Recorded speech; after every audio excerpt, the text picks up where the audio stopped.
Bonjour à tous et bienvenue dans ce 4e épisode de Passage en Force à la maison.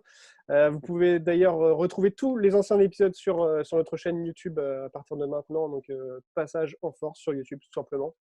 Bonjour à tous, vous allez bien? Salut Mathieu. Bah ouais. Salut Mathieu. Tout se passe bien, vous pétez pas trop un câble Un peu, il fait plutôt bon pour un mois de novembre.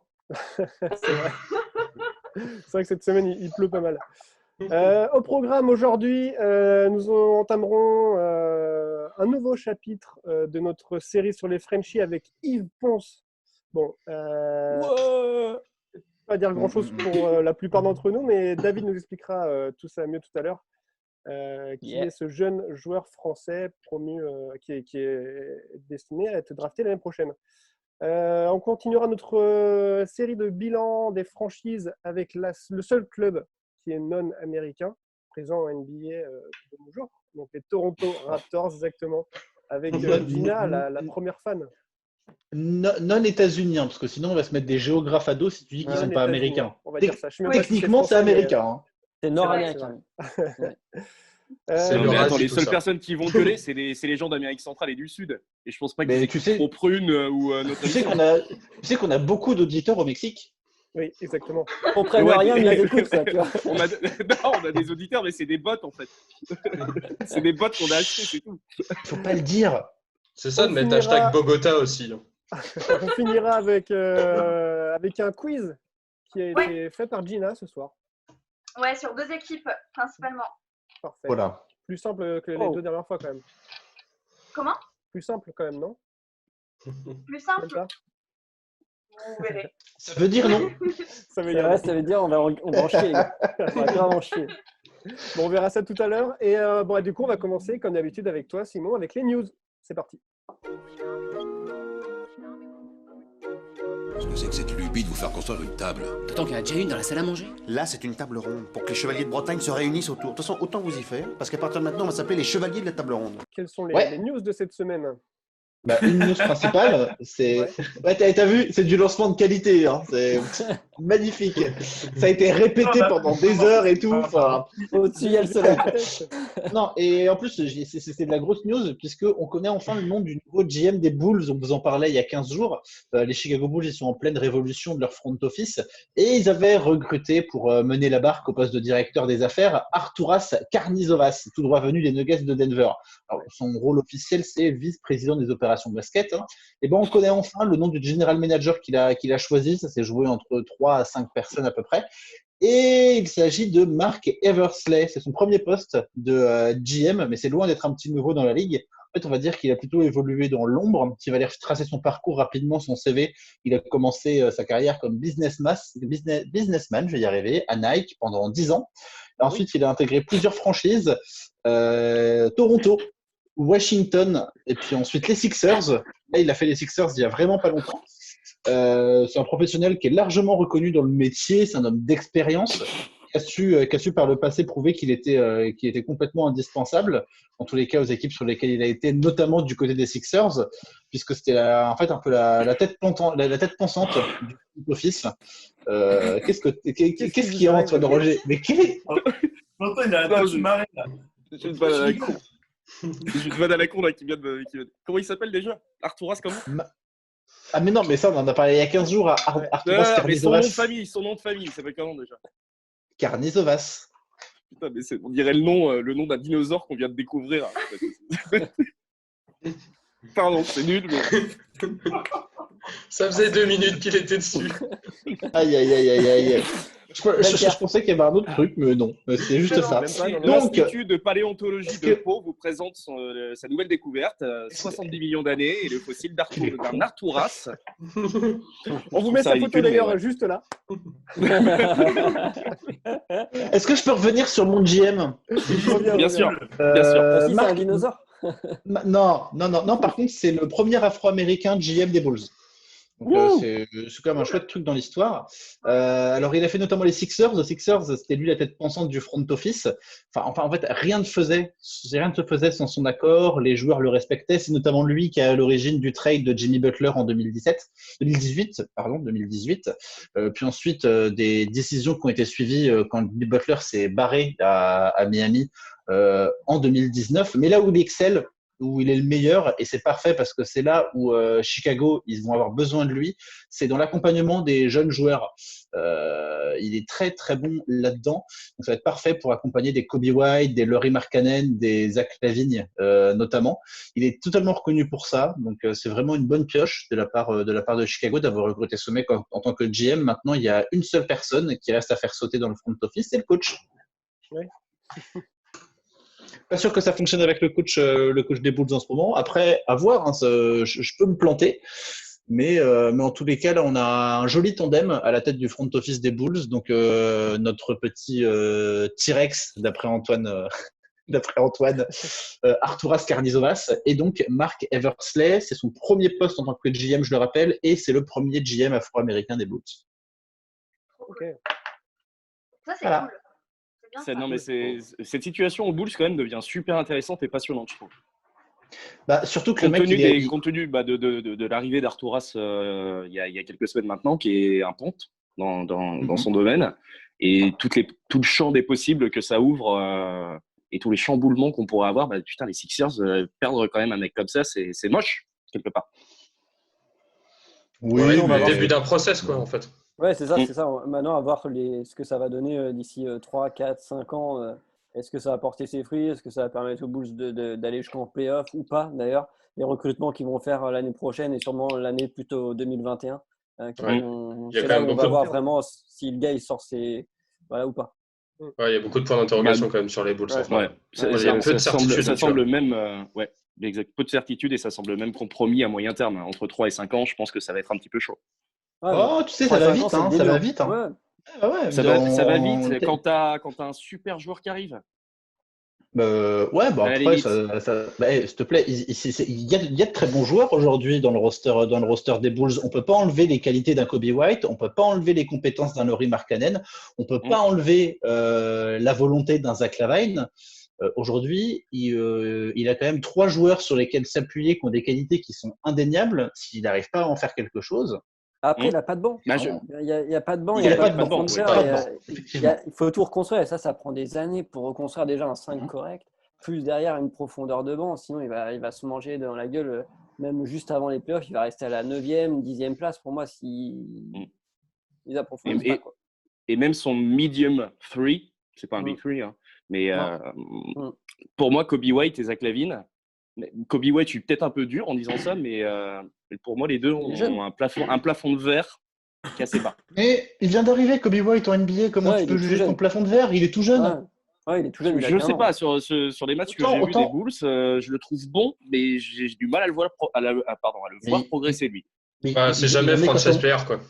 Il en est quoi? Il en est qu'à son année sophomore, si je me plante pas. Même pas, c'est année rookie. Première année. Il y a largement le temps d'évoluer. Il y a des années rookies complètement pétées. Sur les pronostics. Non, mais en dehors des pronostics, il y a des joueurs qui ont fait des années rookies totalement pétées et qui 4 ou 5 ans après ont totalement explosé. Aujourd'hui, on se les arrache sur le marché. Mais il l'a pas pété son année de rookie, mais pour autant, j'ai du mal à le voir évoluer. C'est mon sentiment, c'est tout.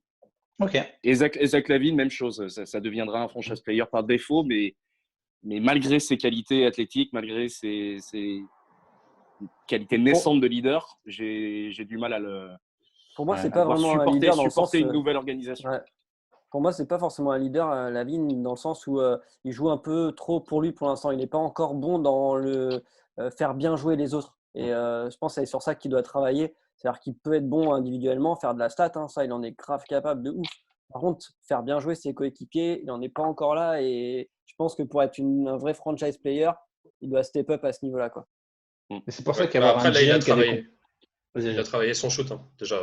LaVine. Il avait déjà ça à progresser pour devenir un franchise player, tu vois, pour étoffer son panel offensif. Après, je sais pas. Moi, j'ai confiance en Zach LaVine. Après, les deux autres, j'avoue, c'est un peu short.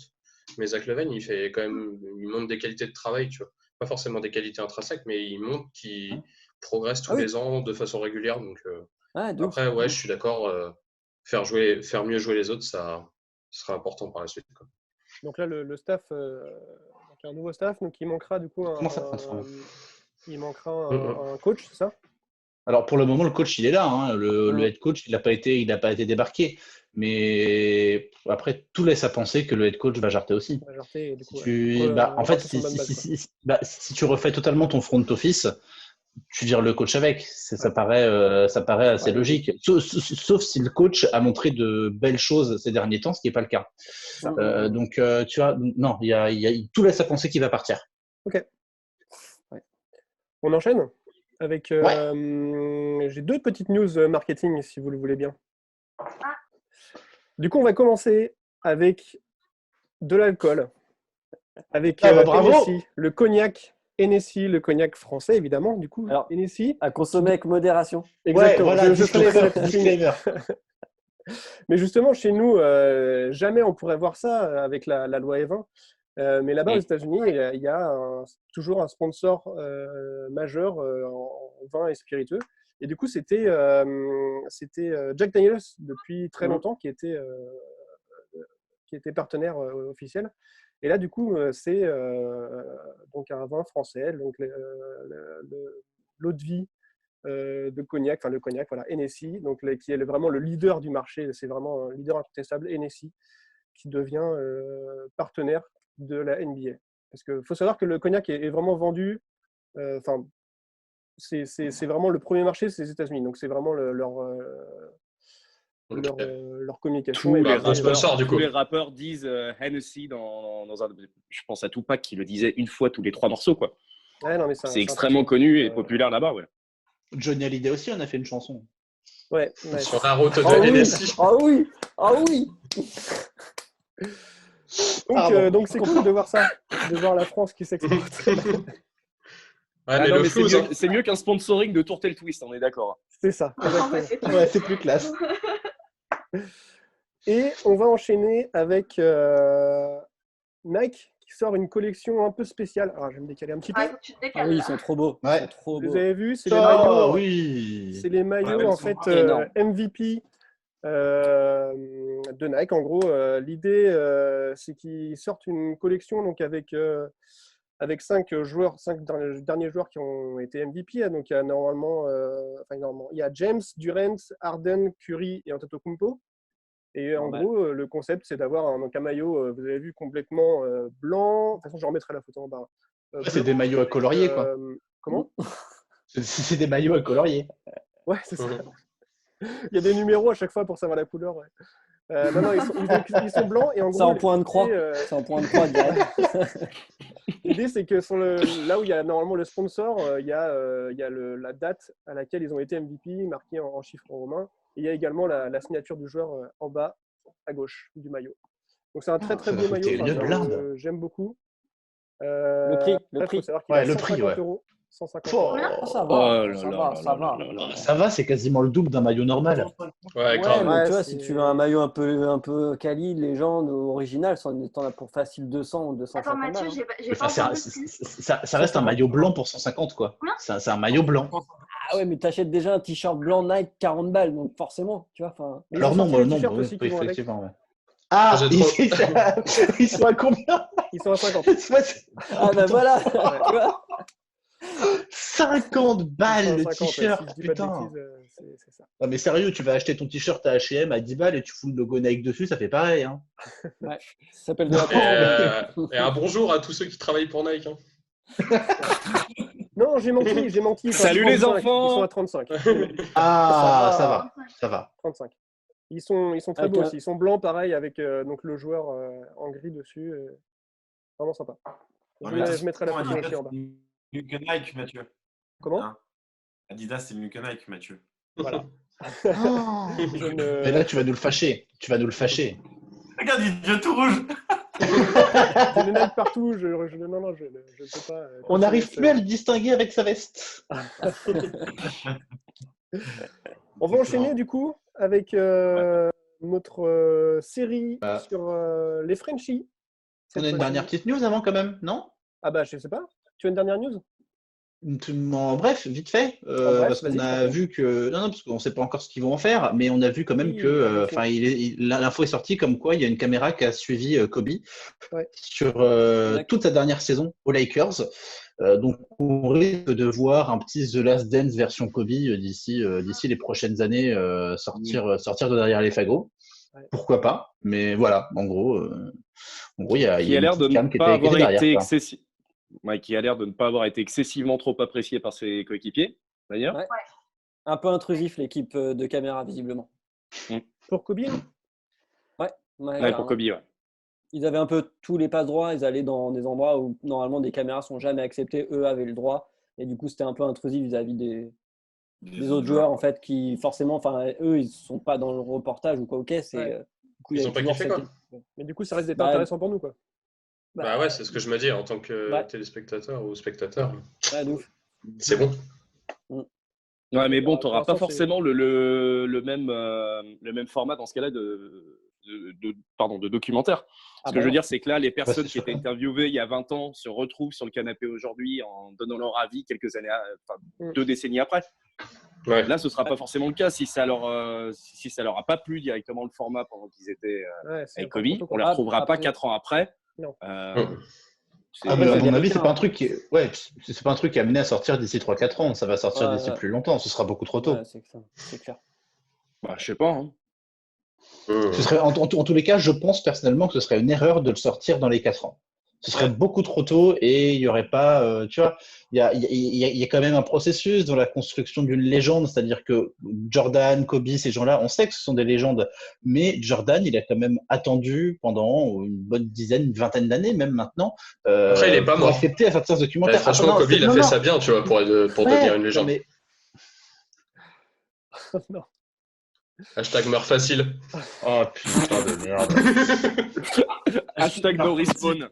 Non mais David, pour en revenir au fond de ce qu'on dit, David, je pense que tu es d'accord avec moi, c'est-à-dire que la construction d'une légende, elle se fait pas à pas. Et certes, c'est indéniable que sur le terrain, Kobe est un immense joueur, il a fait une légende. Mais si tu fais un documentaire sur la Last Dance, la dernière saison de Kobe, avec justement sur le même format que The Last Dance, avec des joueurs qui viennent réagir, ça n'aura pas le même effet si tu le tournes dans 2 ans que si tu le tournes dans 15. Non, c'est sûr. Et je pense que les joueurs, ils se prêteront quand même au jeu. De toute façon, c'est des ricains.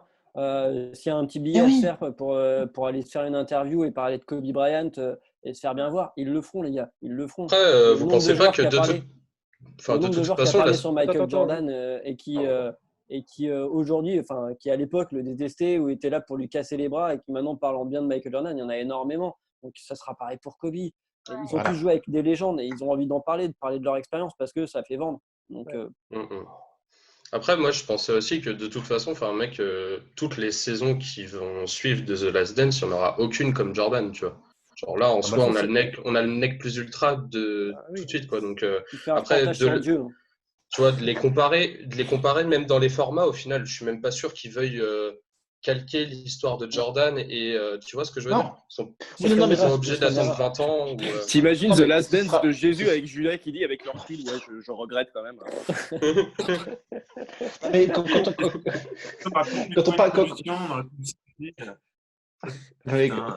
quand on parle de même format, c'est que ce sera le même format en mode on va vous montrer les images de la dernière saison de Kobe avec des témoignages des joueurs qui ont joué avec lui, qui l'ont côtoyé et des flashbacks sur l'histoire de Kobe. Le format, il sera exactement le même parce que de toute façon, il n'y a pas d'autre format à faire là-dessus. C'est pas possible de faire un autre format. C'est ça. Non, ils font un contexte actuel pour donner de la substance à ce qu'on voit tourner dans les vestiaires et compagnie. Voilà. Ok. Bon, du coup, on verra. Pour l'instant, c'est qu'une rumeur. Il n'y a pas du tout d'annonce qui a été faite. With the 20th pick in the 2012 NBA draft, the Houston Rockets select the Denver Nuggets, select the San Antonio Spurs, select the Denver Nuggets. On va du coup continuer notre série sur les Frenchies avec Yves Ponce, qui est un prospect de la draft 2020. Apparemment, il est. Quand tu dis prospect, ça me fait rire à chaque fois. C'est un prospect. C'est comme ça qu'on dit. En anglais, tu dis prospect, mais ça n'a pas du tout le même sens chez nous, malheureusement. C'est un prospect, quoi. Prospect. Prospect. Prospect, yeah. Donc, on dit de lui qu'il est l'un des joueurs les plus athlétiques de sa génération à son poste. Est-ce que c'est bien ça, David? Alors, ouais, effectivement, il est vraiment très, très athlétique. Je pense que sur ce point-là, tu ne vas pas me contredire. Mon petit Jules, toi aussi, tu as vu comme moi pas mal de petites vidéos, highlights. Le gars est quand même big. Et pourtant, il ne fait même pas 2 mètres. Il faut le savoir, il ne fait pas 2 mètres, il fait un 98. Ouais. Il a pourtant une envergure de 2,13 m. Et c'est, je pense, sa détente et son envergure qui font que, voilà, plus son explosivité, qui font que, voilà, c'est vraiment un ouf. Il nous a montré des choses assez invraisemblables pendant notamment la Coupe du Monde en Espagne en 2016. Et ça, je m'invite vraiment tous les auditeurs à aller voir ces highlights parce que voilà, c'est des énormes dunks et même ces highlights avec Tennessee, le club universitaire avec lequel il évolue depuis 3 ans, c'est assez fou. Voilà, donc moi, je voulais quand même… Il n'y a pas de défense, donc ouais, forcément, il y a des highlights en plus quand tu regardes sa campagne. Il met quand même des gros contres à 2 mains, c'est assez vraisemblable. Assez sale même pour oui, non, c'est… Ouais, vas-y, dis-le, c'est sale.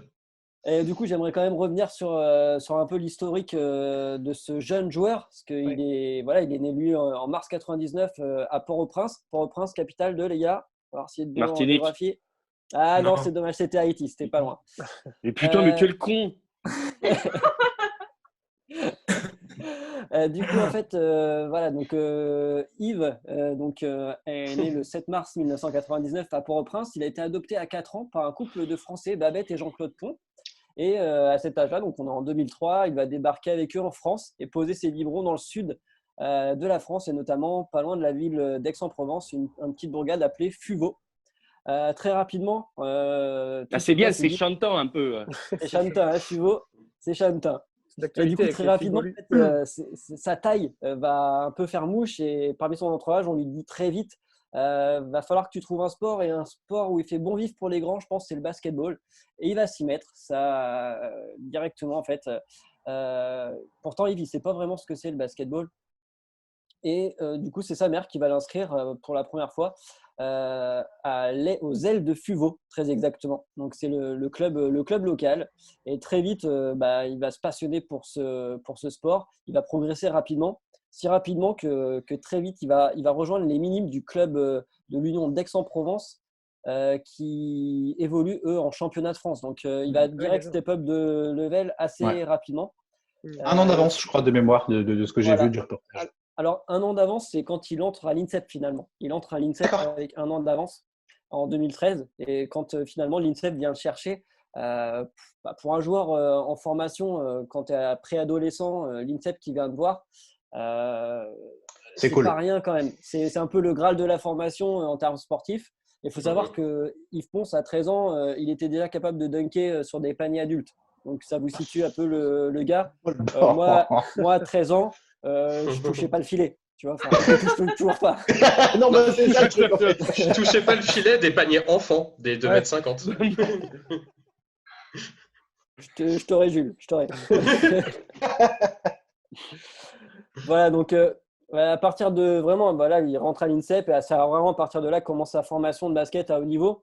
Il va faire quelques matchs avec le club du Centre fédéral de basketball, le CFBB, qui évolue quand même en National 1. Il ne va pas faire beaucoup de matchs pendant sa formation finalement à l'INSEP, tout simplement parce qu'il va se blesser et ça va le contraindre à ne pas jouer beaucoup.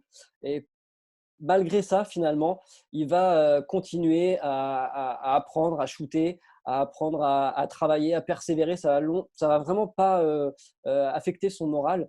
Et même s'il ne fait pas des énormes stats au CFBB, il va avancer et ça ne va pas du tout entamer sa détermination. Et cette détermination, finalement, il va la montrer quelques années plus tard.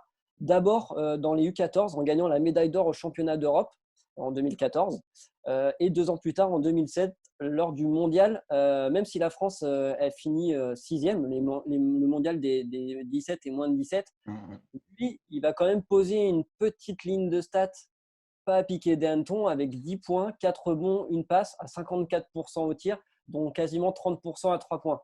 C'est vraiment pas dégueulasse pour un gars qui fait 1,98 et voilà, qui a 17 ans.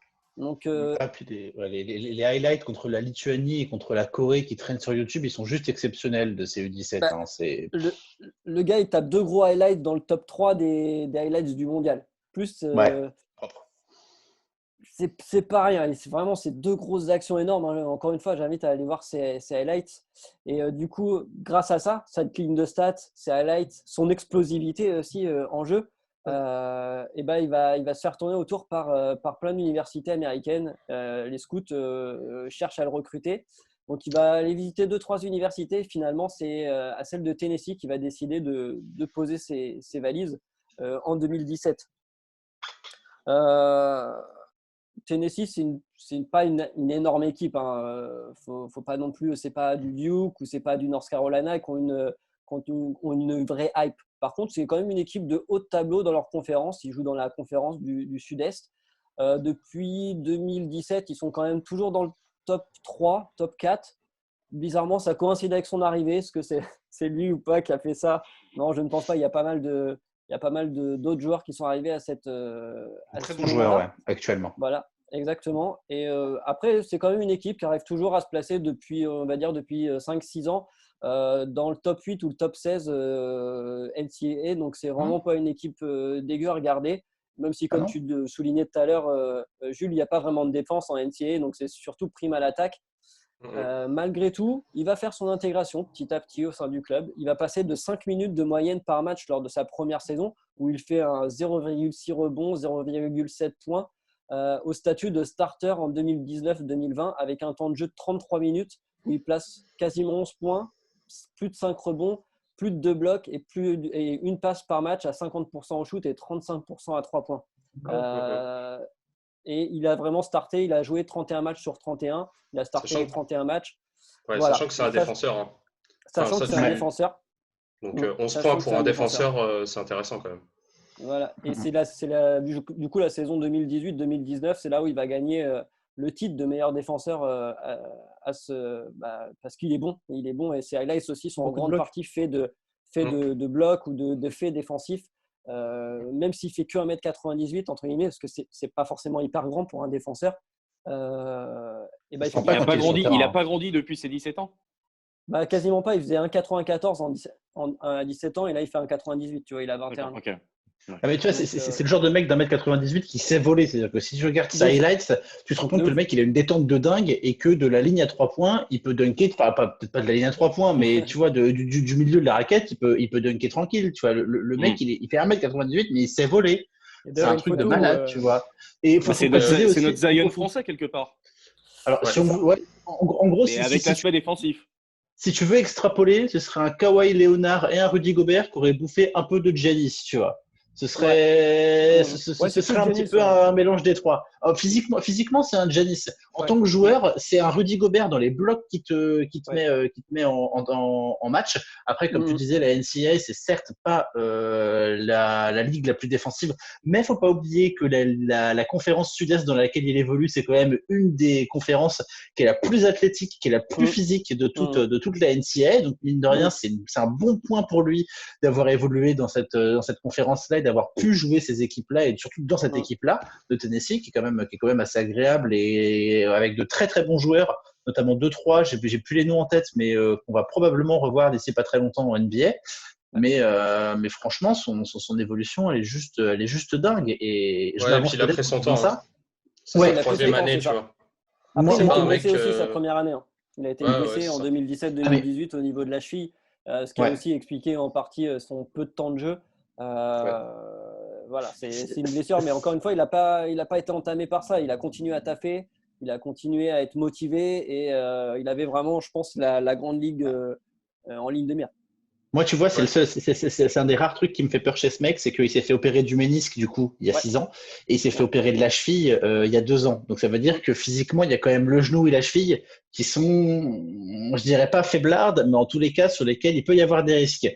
Donc, je me pose la question, tu vois, de savoir, certes, c'est un défenseur, il est athlétique, machin, mais le jour où il retombe mal, ça peut arriver ça peut arriver, Après, c'est comme tout, hein. Zion Williamson, il retombe mal, pareil, il s'éclate un genou, hein. En vrai, après, les préparateurs physiques en NBA, dans les grosses franchises. Maintenant, ça rigole plus du tout. Et je pense qu'ils ont appris pas mal des erreurs qu'il y a pu avoir par le passé. Je pense à Kevin Durant, je pense d'autres joueurs comme ça qui ont été remis sur le terrain bien trop tôt et qui ne l'ont pas fait. Et à contrario, il y a d'autres exemples, comme le retour de Paul George qui a pris son temps et qui finalement est actuellement revenu à un niveau limite meilleur de quand il était avant. Ouais. Donc, alors que personne n'y croyait. Alors que personne n'y croyait, exactement. Donc après, voilà, pour lui, je pense qu'il faut se l'avouer, le chemin jusqu'à la NBA, il n'est pas encore dénué d'embûches, on va dire. Et c'est vrai que les drafts qui le prévoient, entre guillemets, le prévoient pour l'instant assez bas, aux alentours de la 70e, voire un peu plus bas. C'est ça, ouais. Ah ouais, c'est tout. Ouais, j'ai vu des trucs aussi entre 70 et 90. Mais c'est dingue parce que pourtant, il a un physique où il est prêt pour l'NBA, tu vois. Alors certes, je te l'accorde. Il a 21 ans. Il a 21 ans, il y a des points techniques qui restent à améliorer. Son jump shoot, il est vraiment pas ouf. Il faut qu'il prenne plus de rebonds en tant que défenseur. C'est-à-dire qu'un défenseur qui prend 5 rebonds en NCAA, c'est pas suffisant. Si t'es pas capable de prendre pour sa décharge. Mais oui, mais c'est un défenseur.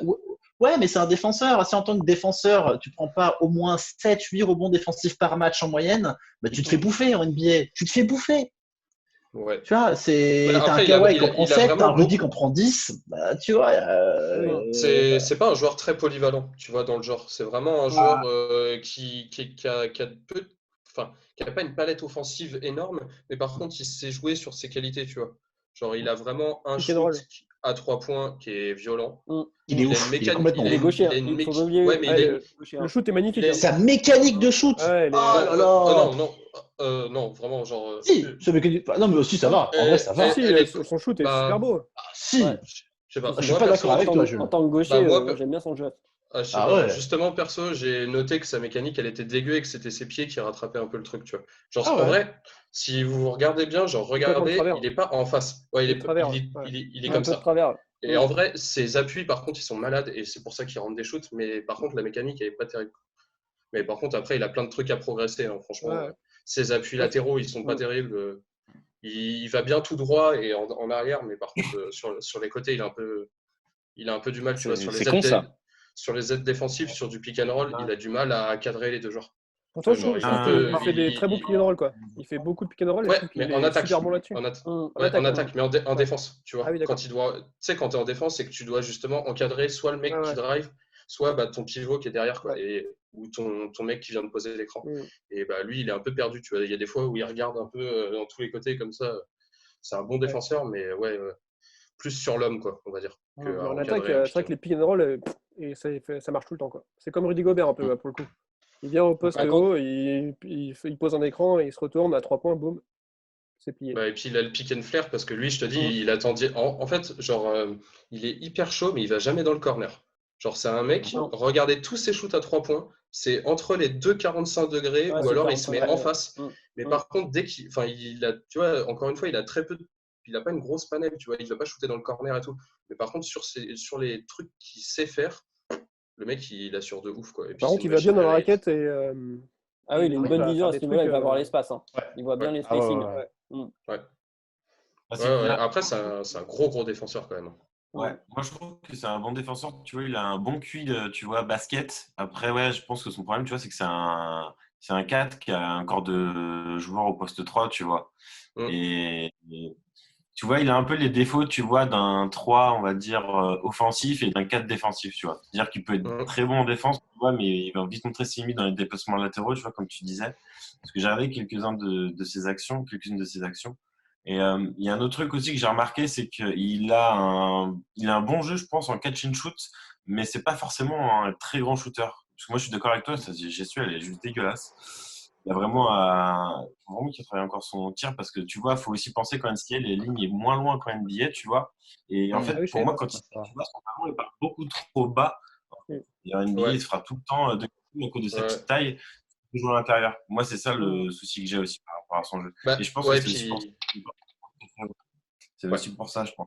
Il a pas dire qu'il est sous-dimensionné, mais le problème, c'est qu'il shoot comme un arrière et il fait la taille d'un arrière, sauf qu'il va jouer 4, ce mec. Et ça, quand il va jouer contre des Kevin Durant qui font 2m21, c'est.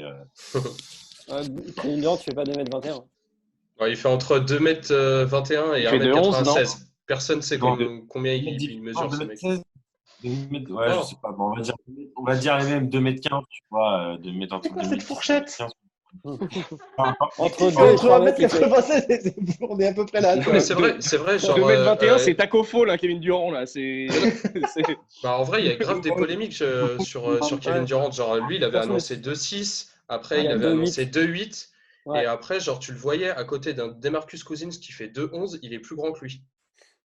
Genre, moi, j'ai vu des photos, gros, il aimait une sale demi-tête, tu vois. C'est peut-être Demarcus qui a dit de la merde, non?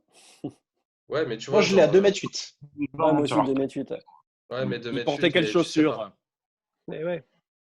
Non, mais en tout cas, tout ça pour dire que ce mec-là aura du mal contre des mecs qui seront grands à l'intérieur. S'il a un Kristaps Porzingis, c'est pareil, tu vois. Est-ce qu'il peut pas jouer à un autre poste Après, en vrai, s'il arrive en NBA, ça pas sera de handle. Ouais, mais il a pas de handle, mec. Moi, j'ai regardé tellement de ralentis, gros, je l'ai jamais vu poser un dribble. Soit il fait un pick and roll, il dunk, soit il fait un catch and shot, genre en mode il se démarque à 3 points, il n'y a pas de défense. Dribble, il sait pas faire. Il joue de ouf sur sa domination physique et athlétique et aussi sur sa détente. Quand tu le vois défendre, il défend rarement quand il est loin du panier. Il défend quand il est vraiment tout proche du panier et qu'il peut vraiment sauter et te bâcher le joueur. En dehors de ça, c'est vrai que le reste laisse probablement un petit peu à désirer. Mais c'est dû au fait qu'il fasse 1m98. Mais il y a d'autres types qui ont fait 1m98 qui s'en sont très bien sortis. Bien sûr. J'aime beaucoup le contraste entre le début du sujet et là où on en est maintenant. Non, mais un joueur exceptionnel, un joueur qui va avoir beaucoup de mal physiquement. Non. Moi, je maintiens, j'y crois énormément et je le vois vraiment très loin dans la NBA d'ici 5 à 6 ans. Moi, j'y crois. S'il continue à développer son jeu, s'il améliore tous les points noirs qu'il a, avec le côté athlétique, la détente qu'il a et le côté vraiment ultra défensif qu'il sait donner sur le terrain, moi, franchement, je te dis, dans 5 ou 6 ans, il fait partie d'un 5 majeur. Je suis d'accord avec toi, Simon. J'ai envie de te croire, bien entendu, mais compte tenu du portrait qu'on a dressé là maintenant sur certes son aspect physique et ses qualités sur lesquelles ces équipes différentes peuvent compter en université, en France, peu importe, ça ne va pas être suffisant pour la NBA pour l'instant. Et qui va lui faire confiance? La chance qu'il a, 60e pick de draft. Mais oui, mais après, il défend trop bien. Il défend hyper bien et la chance qu'il a par rapport à plein de pics de draft qui vont justement avoir ça à développer, c'est qu'il a un physique qui est déjà NBA ready. La plupart des gens qui arrivent en NBA, qui ont 18, 19, 20, 21 ans, ils ont quasiment pas d'épaule, pas de muscles, rien et tu les vois se développer en 3-4 ans. Lui, à ce niveau-là, il est prêt. Tout ce qu'il a à bosser, c'est la technique et ces 2-3 réglages à avoir, notamment offensivement parlant. Tout le reste, il est plus vieux par rapport aux autres qui débarquent fraîchement. Il a 21 ans, ça va, c'est pas un papy non plus, il faut pas abuser. Il est un petit peu plus vieux, mais il a pas 24 ans non plus, ça va. Ouais. Moi, je le vois soit pas drafté, ou soit entre la 55e et 60e place, mais il jouera pas en NBA pour moi l'année prochaine. C'est plus que ça, il disait. Ouais, 70 et 80. Après à voir hein, il peut se passer pas mal de choses. Avec l'état actuel, qu'est-ce que vont faire les franchises aussi, est-ce que ça va jouer en sa faveur ou pas aussi, tu vois, enfin le fait qu'il n'ait pas fait la March Madness aussi où il aurait pu se montrer, tu vois, enfin c'est plein de petits détails comme ça qui font que ça va peut-être pas passer pour lui alors que ça aurait peut-être pu passer et c'est vraiment un excellent joueur. Donc au pire pour moi, même s'il n'était pas pris en NBA, pour moi il a au moins une chance de toute façon en Euroleague ou dans des clubs européens avec lesquels il pourra largement exploiter son talent en fait. Ouais. Dans tous les cas, il n'est pas perdant lui-même, entre guillemets, même si je comprends que le rêve, ça peut être la NBA, mais pour moi, l'Euroleague… Après, 70 et 80 pour un défenseur, c'est pas mal. Hein. En soi, c'est toujours les attaquants qui sont au premier tour. Hein. Ouais. Donc, à part Francky, il n'y a pas beaucoup de défenseurs qui étaient dans les premières places, tu vois. Donc, lui, c'est son âge qui le pénalise aussi de ouf. Hein. Tu vois, là, je regardais les prospects, il y en a qu'un qui est plutôt vieux là, dans les tout premiers. Là, c'est… Obi Toppin ou un truc comme ça, qui a 22 ans, je crois, qui est en 4e année. Donc, tous les autres, la plupart du temps, c'est des freshmen, quoi, ou des sophomores. Et on n'en a pas parlé d'ailleurs par rapport aux autres joueurs Frenchie qui vont à la draft NBA. Mais l'équipe de France, du coup, on a beaucoup de joueurs qui pourront être susceptibles d'être en équipe de France après. Ah bah oui. Hein. Lui, il est déjà plus ou moins, il y est depuis la U14, je crois, quelque chose comme ça. Mais c'est pour ça. Là, du coup, il va pouvoir rejoindre l'équipe 1. Ouais, il y a moyen qu'il rejoigne l'équipe 1. Ah oui, de ouf. Moi, j'y crois énormément. Donc, on aura une bonne équipe. Franchement, on peut avoir une bonne équipe, ne serait-ce que pour les JO l'année prochaine, du coup. Bah oui. 2021. Putain, ouais. Les jeux organisés l'année prochaine. Peut-être. Rajoute peut-être. On sait jamais. Hein. En tout cas, on verra du coup. La draft, c'est quand? C'est le 25 juin. C'est en 25 juin. Voilà. Juste une petite question. Il a l'accent du Sud vu qu'il a été élevé à Aix-en-Provence? Non, il est haïtien. Il est haïtien. Oui, non, mais Jules, il a été haïtien. Il est toujours avec ses cigales. Il a grandi jusqu'à ses 3-4 ans à Haïti et ensuite il était à Aix-en-Provence. Il n'a absolument pas l'accent du Sud. Non, absolument pas. Non. Ça aurait été le premier Français en NBA avec l'accent du Sud parlant anglais. Non, mec, il aurait fait ça pendant les. Il aurait fait ça pendant les interviews, mec. Il parle pas anglais. Il parle pas anglais. C'est une tonche pas possible en anglais. Hein. Et qu'est-ce qu'il a à l'école là-bas? Il a l'école là-bas quand même. Et alors? Oui, alors François Hollande, c'était une tanche en anglais. Il a fini président de la République, le gars, quand même. Tous, hein. Ça dénonce les politiques. Ça y est, attention. Moi, je dis rien niveau anglais. Mais d'ailleurs, on va continuer avec toi, Gina, puisqu'on va passer à notre série, bilan des franchises. Bilan des franchises. Et aujourd'hui, on va parler du coup de Toronto, avec les Toronto Raptors. Bilan 100% objectivité, hein. On peut le voir. Petit jingle quand même. Et petit jingle, c'est parti. Dans cette série des bilans des franchises, on va continuer du coup avec les Toronto Raptors. Et du coup, tu as quelques chiffres à nous dire, Gina, sur cette équipe. Oui. C'est la seule franchise canadienne en NBA. Ils ont fait une bonne saison. Actuellement. Comment? Actuellement, il y en a une autre avant. Actuellement, il y avait Vancouver avant. Qui sait, peut-être dans quelques années, elle sera de retour. J'espère. Ils ont fait une bonne saison. Ils ont eu 46 victoires pour 18 défaites. Ils étaient un peu dans un mood particulier quand ils ont commencé la saison. Ils ont été champions en titre l'année dernière, en juin dernier. Et sauf qu'en début de la saison, ils ont vu deux de leurs joueurs partir. Voilà. Et deux joueurs très importants. C'est ça, tu vois. T'as le mec qui t'a sauvé tes... t'as le mec qui t'a sauvé tes playoffs, carrément. T'as le mec qui t'a permis d'aller en finale NBA. Sans Kawhi, les Raptors sont pas en finale. Et puis le tonton défenseur Danny Green, quand même. Voilà ce que j'allais dire. Danny Green et Kawhi Leonard qui sont partis. Et au début, tout le monde s'est dit, ils repartent un peu de zéro. Et au final, pas du tout, parce qu'ils sont deuxième de la conférence Est après Ça va, David? Je viens d'entendre Kawhi Leonard. J'ai pas voulu relever aussi. Moi, j'ai compris Kevin, mais j'ai rien dit. Mais non, elle a dit Kawhi. Elle a dit Kawhi. C'était mignon. Kawhi, ça m'a fait rigoler. Kawhi Leonard. Kawhi Leonard. Kawhi, il est où, Léonard? Kawhi, c'est mauvais. Oui.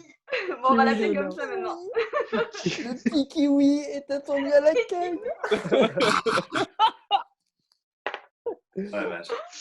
Oh merde. Alors du coup, Gina, le bilan de cette saison n'est pas si dégueu que ça. Du coup, bonne saison. Bonne saison pour les Raptors. Et il y a quelques joueurs qui se sont démarqués là. Je pense à... Alors, le nom. Fred. Voilà, Van Vliet. Ah bah oui, mon Fredo d'amour. Ah putain, qu'est-ce que je l'aime ce mec. J'ai passé toute la saison à lui cirer les pompes et là il explose. Je suis tellement heureux. Il a fait une bonne saison par rapport à l'année dernière. Donc oui, je me souviens qu'on a parlé plusieurs fois, Simon. On lui a filé plus de responsabilités, c'est-à-dire que ça reste quand même un joueur de sortie de banc, mais il a intégré un peu plus de fois le 5 matchs des Raptors et ça lui a été bénéfique. Je donne du crédit aussi, je donne du crédit à notre cher Moundir National, Flo, qui nous parle de Siakam depuis 2 ans, et en vrai, pareil, la percée de Siakam. Pascal. Siakam, en même temps, c'est du très lourd. Attends, il est passé de... Là, ça va être quoi? Ça sera sa 4e saison NBA. Je dis, le mec, déjà, au bout de sa 3e, c'était entre guillemets le lieutenant de Kawhi dans le jeu, pas forcément dans le leadership, mais dans le jeu, tu vois. C'était lui le 2e meilleur joueur de l'équipe l'année dernière, quoi, tu vois. Ouais, grave. C'est lui qui a tué Graves derrière, et cette année, il explose tout, je trouve. Enfin, je savais qu'il pouvait être bon, tu vois, mais là, tu vois, c'est un All-Star et ça fait que sa 4e année, tu vois. Toronto est 2e et c'est le meilleur joueur de l'équipe.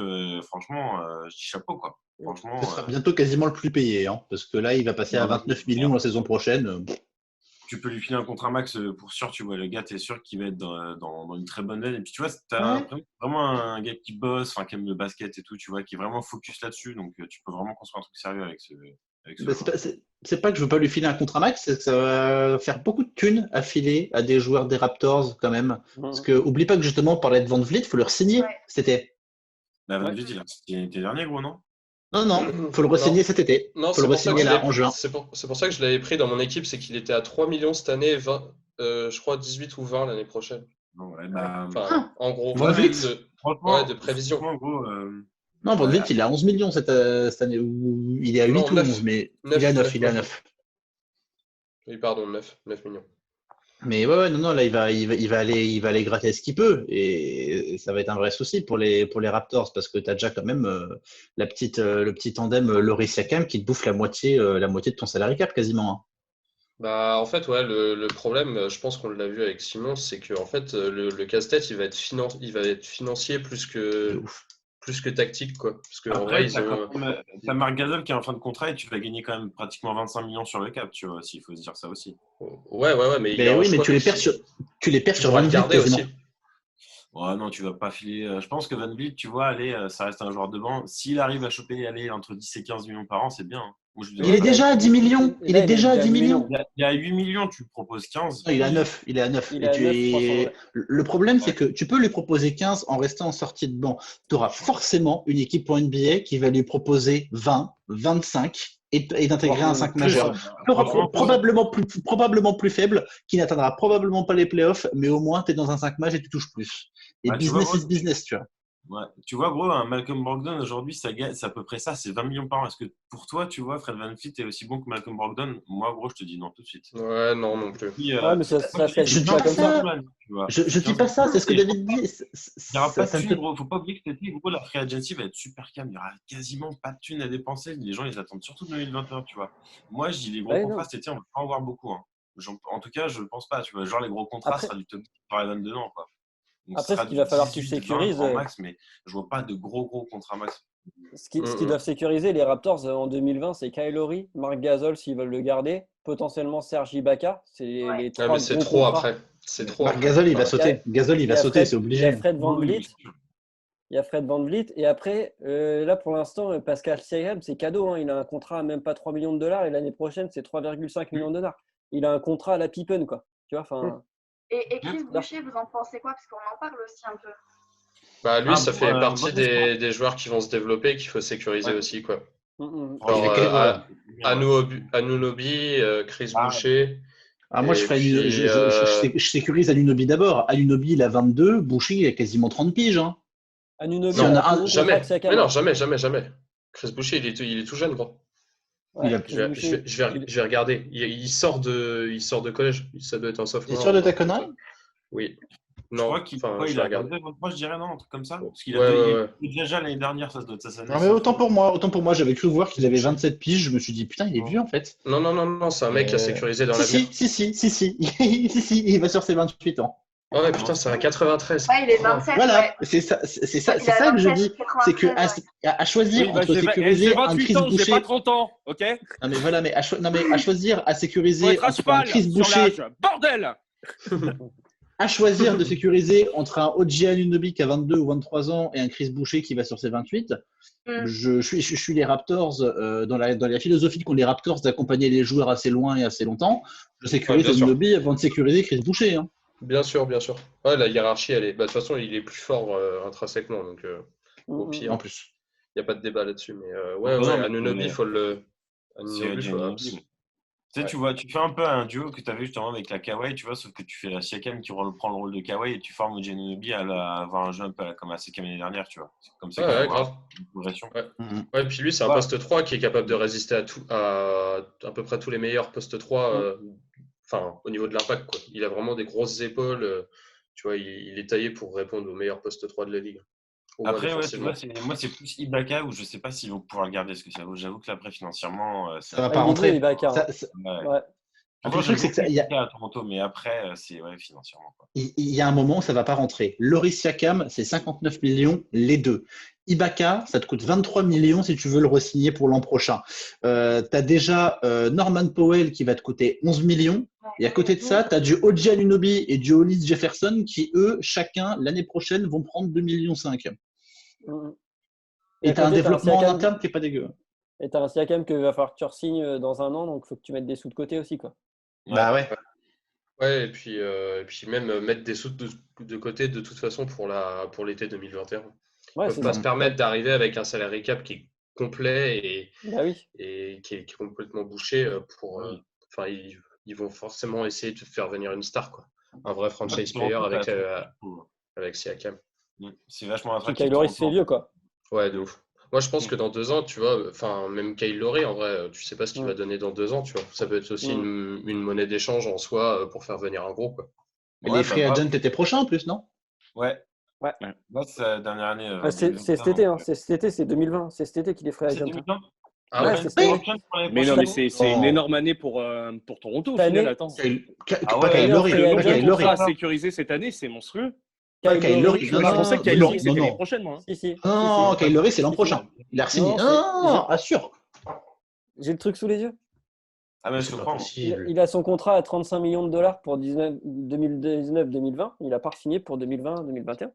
Ah, moi, je l'ai à 30 millions en 2020-2021. Voilà, moi, je l'ai à 30 millions aussi. Moi, j'ai sur quel salaire déjà. Tu sais... Non, mais tu es sur quel site, toi, David? Je suis sur le site de Trash Talk où ils ont tous les salaires. Il y a tous les salaires des joueurs. Non, mais si, il a re-signé et sur 2020-2021, il est à 30 millions. Et Siakam est à 29 millions. Pas peut-être 29 millions, c'est encore à négocier, mais il sera autour de ça. Ah, donc, la magie du direct, Mathieu. C'est pas les enfants, c'est les chats. Laurie, tu as le re-signé à l'été 2021. Enfin, tu as la question qui se pose en 2021 et la question va se poser à mon avis, ça va plus servir en monnaie d'échange en 2021. Après, avoir le développement des jeunes joueurs qu'ils ont, à voir ce qu'ils vont faire de OG Anunoby, à voir ce qu'ils vont faire de Chris Boucher, des mecs comme Hollis Jefferson, de ce genre de mecs-là, à voir ce qui va sortir aussi de leur propre truc en G-League, des trucs, parce que on sait qu'il y a un développement en interne qui est hyper fort du côté des Raptors et à voir ce qui va sortir de là aussi. Mais Laurie, oui, leur coach, quoi. Nick Nurse, Nick Nurse, tu le gardes. Moi, Nick Nurse, je mets autant de zéros qu'il faut sur le chèque pour leur signer. Hein. Ah, il est capable d'inventer n'importe quel joueur, tu vois. Et puis derrière, il y a Masai Ujiri aussi qui est capable de nous sortir un pic de draft ou un gars qui sort de nulle part et en faire un Pascal Siakam. Donc, et le payer 2 millions de dollars, tu vois. Le gars va mettre 25 points. C'est le genre de gars qui a le pif, quoi. C'est une sorte de pas être traîné des temps modernes, quoi. Ouais, non, mais en vrai, leur effectif, moi, je le trouve quand même hyper intéressant. Tu regardes tous les joueurs qui sont polyvalents, qui peuvent jouer à plusieurs postes. Gros, il y a pas. Franchement, ils ont déjà une bonne ossature, quoi. Tu te dis, faudrait qu'ils dégagent entre guillemets déjà Marc Gasol et Norman Powell. Tu vois, à la limite, c'est pareil, tu essaies de l'échanger parce qu'il a quand même un gros contrat. Tu vois, tu peux pas. Là, tu gagnes 35 millions et c'est. Même Marc Gasol, faut le jarter. Ah, mais Gasol, de toute façon, il est en fin de contrat. Donc là, des 4 contrats que tu as cet été à re-signer, le mec qu'il faut sécuriser absolument, à mon sens, c'est Fred VanVleet. Déjà parce que vaut mieux l'avoir avec soi plutôt que contre soi. Et qu'en plus, la marge de progression qu'a ce type-là, elle est juste hallucinante. C'est-à-dire que je disais ça hier soir en regardant un truc à Jules, c'est que des fois, je regarde VanVleet jouer et je vois les compétences pures qu'il peut avoir. Je parle pas du talent, ni rien, ni du côté insolent. Je parle juste de compétences basket pures et des fois, ça va être, c'est vraiment du trash talk ce que je fais là. Je vous donne du pain béni pour vous amuser. Des fois, je me dis, mais Steph Curry est surcoté, tu vois, très légèrement. Ah oui. Ouais, mais oui. Ah mais si. Mais regardez VanVleet sur un terrain, regardez les moves qu'il fait, regardez les compétences pures. C'est si peu objectif. Ouais, non, c'est pas objectif du tout. Ah, mais rien du tout. Zéro. C'est bien de l'avoir annoncé, mais on est sur le cul quand même un peu là. Oui, je sais. Ouais, c'est difficile à non. encaisser. Après, pour sa défense, il peut toujours le comparer au même âge Et au même âge, oui, pour l'instant, ça va. Après, et moi, ce qui me fait peur pour les 4 contrats, les 4 contrats là, qui vont arriver à terme, donc, il faut qu'on se mette d'accord sur Kyle Lowry. Pour moi, c'est un gros risque. Parce que qui prend la main après? Bah ouais, parce que Fred VanVleet, en fait, c'est là où c'est sa limite pure de joueur, en fait. C'est ce que disait Flo tout à l'heure, c'est que c'est un magnifique joker plus en sortie de banc qui peut te mettre 30. Et même en fin de match, en combo, tu mets en combo avec Kyle Lowry, ça passe. Sauf qu'en qualité pure de meneur, de gestion de rythme, de même juste savoir vraiment poser la balle sur le ballon. Enfin, en vrai, je sais pas, tu vois, ça fait plus Est-ce que c'est pas sa marge de progression? Est-ce que c'est pas sa marge de progression aussi? Ouais. Peut-être, mais il faut qu'il soit aussi impactant l'année prochaine que cette année. Ils peuvent pas se permettre d'être moins performants l'année prochaine. Ouais. Bah, et puis, tu vois, genre, pour les meneurs, c'est vraiment ça, sa marge de progression, c'est du QI basket. C'est quand même vachement plus dur à travailler qu'un shoot, tu vois, par exemple. Dans le sens où le shoot, c'est une mécanique, quoi. Ouais. Et ce qui me fait peur également, c'est Marc Gasol. Il part, qui vient en doublant au poste 5. Ouais, puis si Serge Ibaka part aussi, qui au poste 5 déjà? Ibaka, il te fait sentir qu'il se sent bien là-bas. Et il se sent tellement bien que son contrat va coûter très très cher s'il est prolongé l'année prochaine. Ouais, mais après, Ibaka, tu peux. En vrai, Ibaka, tu peux aussi lui dire, tu sais, c'est un mec, je pense que lui, c'est un mec sur qui tu peux jouer sur le contrat, tu vois. Je sais plus, je crois que Trash Talk, eux, ils parlaient plus de Marc Gasol comme ça, en le comparant à son frère qui avait fait des grosses réductions de salaire dans ses dernières années aux Lakers, et même à San Antonio. Mais peut-être que Ibaka, c'est un peu le même style de joueur dans le sens où il ne doit pas avoir un boulard énorme. Tu peux lui demander de faire quelques sacrifices, histoire d'avoir je sais pas, un autre joueur avec un plus gros salaire, quoi. Même pour après, oui, on voit les prévisions au niveau du salary cap l'année prochaine. Si tout l'effectif de Toronto, vu la manière dont s'est déroulée la saison passée et cette saison-là, si tout le monde est prêt à faire un petit effort, on peut garder l'effectif et garder du salary cap pour Siakam et pour un nouveau en 2021. Qu'est-ce que tu appelles faire quelques sacrifices? Le mec, cette année, il est à 23 millions, il est dans son prime. Le contrat qu'il va signer là à l'été, il en re-signera probablement pas justement, il est à la fin de son prime, mais il en re-signe des contrats qu'il peut signer cet été, il en re-signera probablement pas des plus gros sur le reste de sa carrière. Il faut aussi pas oublier que oui, certes, Toronto, c'est une grande famille, que les types sont probablement prêts à faire des réductions de salaire pour jouer avec des grands joueurs, mais business is business aussi, il faut pas oublier ça non plus dans l'NBA d'aujourd'hui. Mais je suis parfaitement d'accord, mais il fait des millions de vues sur YouTube avec son émission sur la bouffe. Il a des revenus à côté, le mec. Après, ils viennent de perdre 25% de leur salaire, hein, les joueurs NBA, là, tous. Donc, faut pas l'oublier, ça. Ils vont peut-être être moins enclins à faire des baisses de salaire l'année prochaine que s'il y avait eu l'année complète avec les revenus, les primes de playoffs, de matchs gagnés, etc. Donc, faut oublier ça. Et 25% sur des 10 millions de dollars, ça fait quand même 2,5 millions de dollars. Un Pascal Siakam, quoi. Tu vois, je sais pas ce que ça représente, pardon. Après, moi, je suis un homme assez simple, pardon. 2,5 millions, ça représente le salaire de Pascal Siakam sur une année. C'est beau, c'est beau. C'est beau. Non, mais tu vois, je pense qu'il y a moyen de le prendre par les sentiments, tu vois. Je pense que, tu vois, dans le contexte actuel… Oh, le mec qui vit dans le monde des bisounours. Ah, viens, vas-y, on te fait des bons joueurs. Franchement, t'es à 23 millions. Viens, tu nous signes un contrat à 10 millions moins cher la saison prochaine. Il y a business, mais quand tu vois l'aventure humaine qui a été la saison passée pour Toronto, et le renouveau de Serge Ibaka qui est loin de son prime encore. Mais je veux bien, mais le problème, c'est que si tu le signes à plus de 15 millions, ça dépasse le salary cap. Soit tu le signes à 15 millions, soit ça rentre pas. Tu lui accordes un contrat sur 2-3 ans à 15 par an. Il est à 23, il a jamais… Tu lui assures une certaine sécurité jusqu'à la fin de sa carrière. Ça passera jamais. Moi, je lui dis, t'es bien gentil, mais gros, t'es né avant les années 90. Il y en a d'autres qui sont en train de pousser dans tous les côtés et surtout à ton poste. Donc, est-ce que tu retrouveras une équipe qui concours pour le titre à 23 millions, je pense pas, tu vois. Ou alors tu t'assois sur un banc chez les Lakers, tu vois. Et du coup, qui en poste 5 titulaire ou tu mets Ibaka Siakam, en vrai. Enfin, moi, du coup, je suis. Ouais. Donc là, avec cette équipe-là, l'idée cette année, c'était quoi? De avoir le titre? Non, mais de rester un prétendant en tout cas. Ouais. De rester un prétendant. Et les finales. Finale de conf, ouais. Rester séduisant pour l'été 2021. Ouais, du coup, pour l'année prochaine, d'avoir une équipe aussi, peut-être pas du coup, mais dans la finaliste de conf et. Non, mais moins fort. Ça va être moins fort l'année prochaine, je pense. Ouais, ça va être pour 2021 le tournant, je pense, de l'équipe là maintenant. Ouais.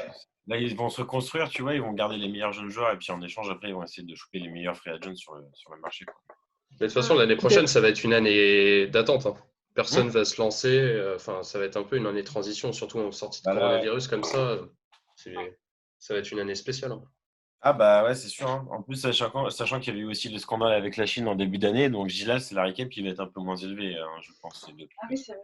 Tout cumulé, il va y avoir un salarié cap moins élevé, je pense, l'année prochaine. Ah oui, c'est sûr. Je pense que si ça perd peut-être 5-10 millions, ça ne m'étonnerait pas, tu vois. On va arrêter avec les Raptors pour aujourd'hui. On va du coup avoir une autre équipe la semaine prochaine. On ne sait pas encore, justement. On n'a pas encore débattu. On lancera du coup un sondage. Un appel à témoins. Sur les réseaux sociaux, un sondage. Un appel à témoins. Et du coup, on va finir cette émission avec le quiz préparé par Gina ce soir. Allez, Gin Quiz. Jingle quiz. Jingle, voilà, c'est le mot que je cherchais, merci. Avec le cancer, quel autre signe du zodiaque occidental commence par un C? Le Sagittaire. Le Capricorne. Allez, Gina, première question d'aujourd'hui. Alors, magnifique les uns. On va commencer par laquelle? Par la première, peut-être bien, non? Une grosse par laquelle? C'est à toi de voir, c'est toi qui as les questions. Voilà. Hein. Merci. En fait. Ok, d'accord. Hein? Vas-y, Gina, vas-y. Les écoute pas. Quel joueur de Dallas a été le 19e marqueur de la saison 2000-2001? Pourquoi? Vas-y, finis ta phrase parce que j'espère que c'est pas terminé. Si. C'est terminé. Si, c'est terminé. Mais alors, non, parce que. Alors, vas-y, finis ta question. Je la refais. Ouais. Non, mais c'est très bien ta question, c'est juste que c'est hyper chaud. Bah oui. Vous voulez que je la refasse ou pas? Ouais, refais, parce que ça se trouve, on a oublié un truc. Et on a un fan des Mavericks avec nous. Hein, J'aurais bien dit Dirk Nowitzki, mais. Voilà. 2000-2001, ouais. Donc en 2000-2001, quel joueur de Dallas a été le 19e marqueur de la saison? 19e meilleur marqueur de la saison. Sachant qu'il n'y a que 15 joueurs dans un roster. Mais non. Mais David David, quand même, fais un effort. Non, mais c'est quoi cette question? Moi, je donne ma langue à Jules. Ah ouais, moi pareil. Je donne ma langue, je donne ma langue à Nestor, moi aussi. Ouais. Je suis si triste. Rick Carlisle. Est-ce que tu veux ses initiales? Vas-y. J'avoue. Vas-y. MF. Ah, c'est bon, je sais. Michael Finlay. Ouais. Ok. Wow, oh, le beau gosse. Oui, beau gosse. Ah, j'aurais jamais trouvé. Autre question, en 2004-2005, alors parce que j'avais oublié de préciser, les questions sont tournées sur Dallas principalement. Maintenant, je vais équipe par équipe. Va te cacher, Jules. Va te cacher. Je vais écouter un peu plus. Non, mais en vrai, au pire, je dis si je l'ai ou pas et après je me tais. Mais c'est ça, en fait, chaque semaine, il y aura une nouvelle équipe. Vous ne serez pas au courant et on verra si vous connaissez bien votre équipe. Ok. Vas-y. Parce que c'est notre approche. En 2004-2005, donc quel joueur de Dallas a récolté 58 rebonds et 4 passes décisives? En tout, sur toute l'année? 58 en un match? 58 rebonds? Non, en une année. T'abuses pas, Simon. En une année? Quoi? En une mi-temps. 58 rebonds, ça fait pas beaucoup. Ça fait même pas un rebond par match, quoi. Il y avait qui comme joueur pas très bon en 2004-2005? À Dallas. À Dallas. Mais Mais attends, il n'a pas dû jouer beaucoup. Attends, à tous les coups, à tous les coups, c'est un joueur qui n'a pas dû jouer beaucoup, tu vois. Il a dû faire une petite dizaine de matchs, après il s'est blessé, tu vois. C'est ça. Non, mais. J'en sais rien. Ce que vous voulez. Si je te donne ses initiales, peut-être que Flo, tu vas trouver encore. Vas-y. C'est CB. CB. Carlos Bowser. Le mec a dû jouer une fois. Non. Pas joué à Dallas. Ah non, je sais pas, mais c'était le seul avec CB que. Caron Butler. Chris Bosh, mais c'est pas possible. Caron Butler. Chris Bosh. Bah oui, mais non. Oh, vas-y, putain. Chris Boucher, c'est le mec qui est déjà partout en 2004. Non, j'en ai aucune idée. Non, je l'ai pas non plus. Carlos. Ouais. Karl Ballon. Non. Oh. Calvin Booth. Ah non. J'ai jamais entendu Voilà. Kevin avec Ah non, frère. Ouais, j'avoue. Calvin, pardon. Ouais, Calvin. Bon, bah, ok. Ok. Non, mais là, enfin, je pense que personne n'est aussi calé que ça, quoi. Non. Surtout pas nous, en fait. Surtout pas nous, c'est ça. Personne ne se calé, même les mecs de Trash Talk, je suis pas sûr qu'ils aient. Alors, Gina, tu dis au moins maintenant on s'en souvient. Ta question sur le coach que tu nous as faite en début de saison, on a mis un mois à la retenir et tu la poses aujourd'hui, il n'y a personne qui s'en souvient. Parce que celle-ci, elle va tomber un jour. Elle va tomber celle-là. Attention. Attention, hein. Quel joueur en 2005-2006 pesait le plus en termes de poids, tu vois, en termes de... Le plus gros. Wow, c'est qui leur intérieur? Ouais, Dirk Nowitzki, non? Non. Non, il était tout pieuse. En plus, en début de carrière. Il avait peut-être une ossature lourde, on ne sait pas. Non, mais c'était qui leur intérieur en vrai? En 2005-2006. Le plus gros joueur NBA, tu dis? Non, Non, Dallas. le plus gros joueur de Dallas en plus. Ah ouais. On est toujours sur Dallas, ouais. Eric Je peux aller regarder ma chronique sur les gros de l'année passée. Hein. Eric Dampier, c'est pas ça? Non. C'est quoi ces initiales? On ne pourra jamais. Il y avait qui? Ouais, j'avoue. DD. DD. Demon. DD. DB. Non, DD. DD. Ouais, en intérieur.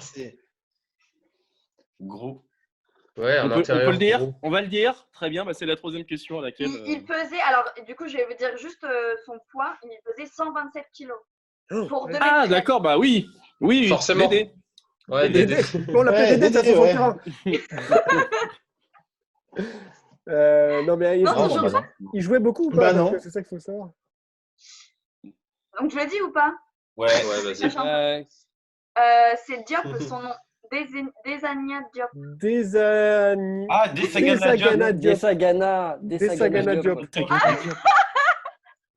Oubliez une syllabe, bravo. Il a joué au La mélangé avec le mec qui faisait avec Michael Youn, c'est Vincent Desagna. D'ailleurs,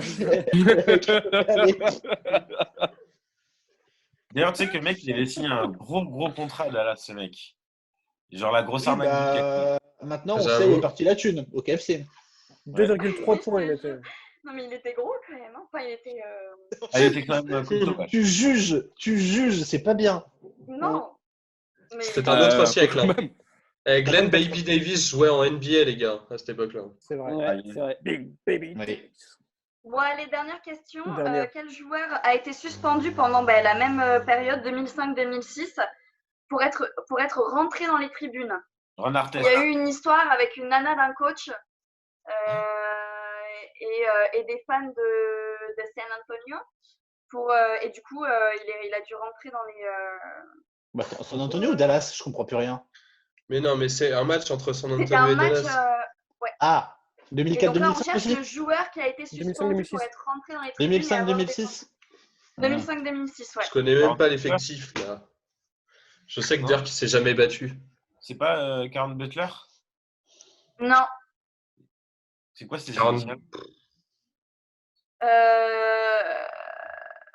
Jason Terry, Joshua Ward. Le mec, regarde, il a pas. Moi aussi, je peux taper sur Google roster Dallas 2005-2006 de Dédoulénou Joshua. C'est facile, Mathieu. C'est quoi les initiales, Gigi? Je t'ai pas entendu, excuse-moi. DM. DM. Dirk Nowitzki. C'est ça? Desmond Mason ou un truc comme ça, non? J'ai pas entendu. C'est pas Desmond Mason ou un truc comme ça? Non. DM. Non, il est Mort. Il est belge. Belge. Si. Ah, il a joué aux Lakers, ce mec, après.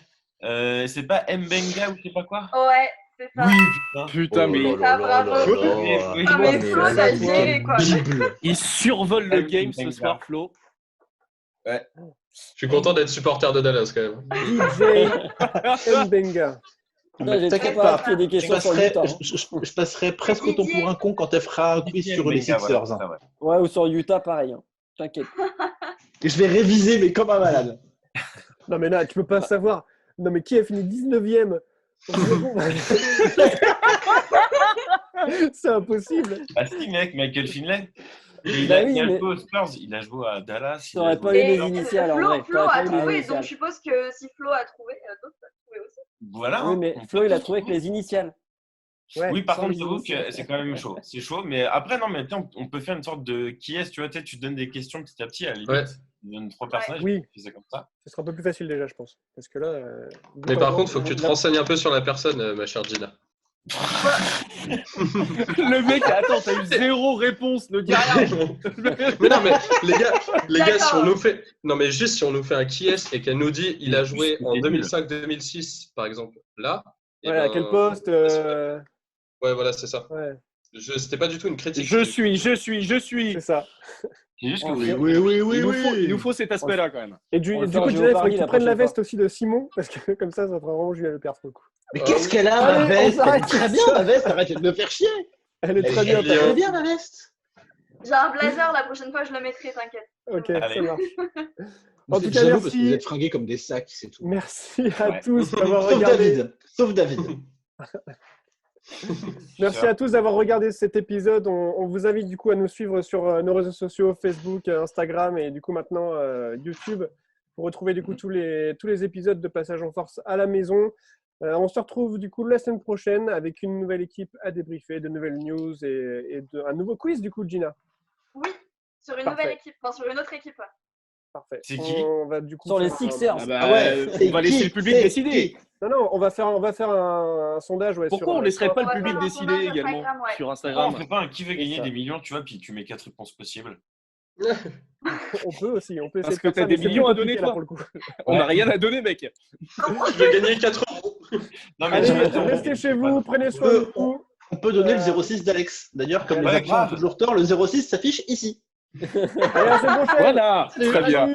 Allez, bisous. Salut. Salut. Ciao.